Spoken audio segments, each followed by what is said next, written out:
Pakistani YouTuber Shoaib Chaudhary इन दिनों एक सवाल लेकर घूम रहे हैं, नेशन फर्स्ट या रिलीजन। जब वे पाकिस्तान में इस सवाल को पूछते हैं और उसके बैकग्राउंड में डेवलपमेंट को रेखांकित करते हैं, तब भी पाकिस्तान के नागरिक रिलीजन फर्स्ट का नारा बुलंद करते हैं। उनका जवाब होता है कि धर्म सर्वोपरि है।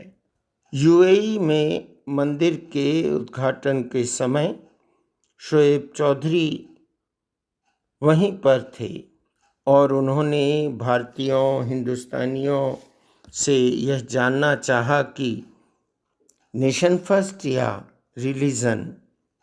बेधड़क 100% लोग यह कहते सुने गए कि नेशन फर्स्ट। भारतीय सामाजिक व्यवस्था में राष्ट्र को सर्वोपरि माना गया है। एक व्यक्ति ने अपने जवाब में शोएब को बताया कि हमारा धर्म कहता है कि नेशन फर्स्ट, राष्ट्र सर्वोपरि। जो लोग राष्ट्र को सर्वोपरि नहीं मानते, वो किसी न किसी आयातित यानी इम्पोर्टेड विचारधारा को मानते हैं, स्वीकारते हैं और उसी के आधार पे अपना नैरेटिव सेट करने की कोशिश करते हैं। भारत में भी पेरियार और पेरियार जैसे हजारों लोग हैं जो कि वर्गीकरण करते हैं।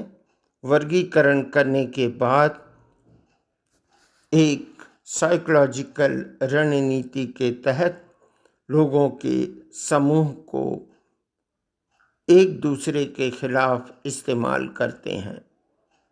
जबकि बाबा साहब भीमराव जी अंबेडकर ने भारतीय संविधान को एकात्मता के संविधान के रूप में रचने की कोशिश की थी और सफल भी हुए।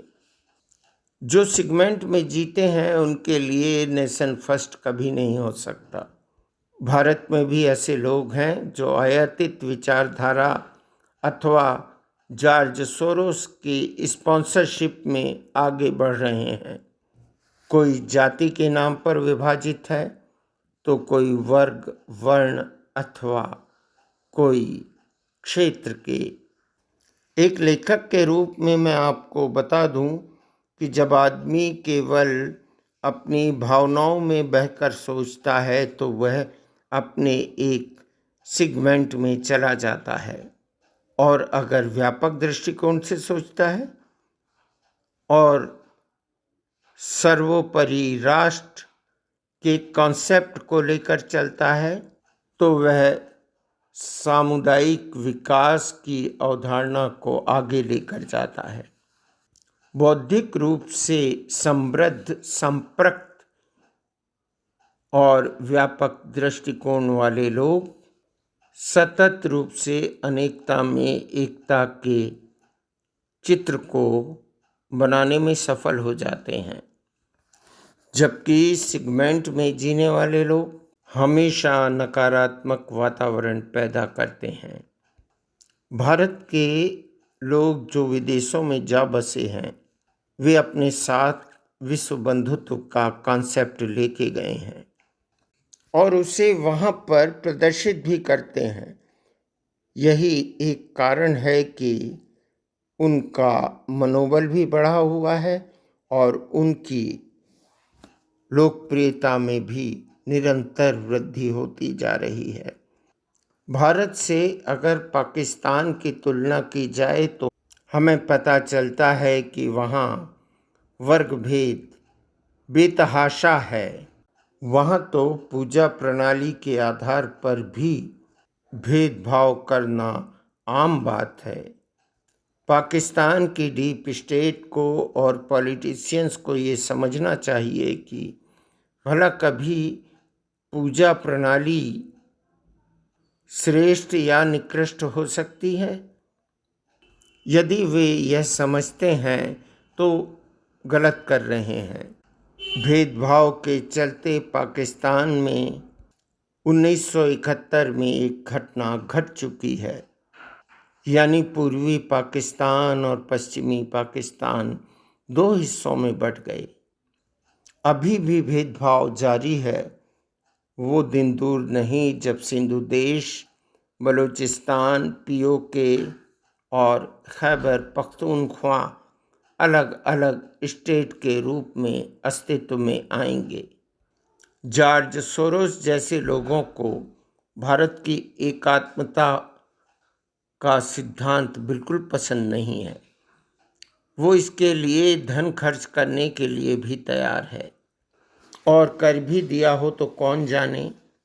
ठीक उसी तरह पाकिस्तान और चीन भी भारत को एकीकृत स्वरूप में देखना बर्दाश्त नहीं कर पा रहे हैं।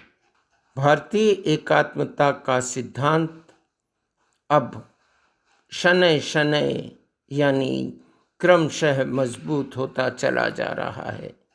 उसका कारण जो भी हो, परंतु भारतीय एकात्मता के संदर्भ में सबसे प्रभावशाली माने जाते हैं। जहाँ भेदभाव होता है वहाँ वर्ग बनते हैं, जहाँ बहुत सारे वर्ग बनते हैं वहाँ संघर्ष पैदा होता है। आपको दूसरा विश्व युद्ध याद है ना?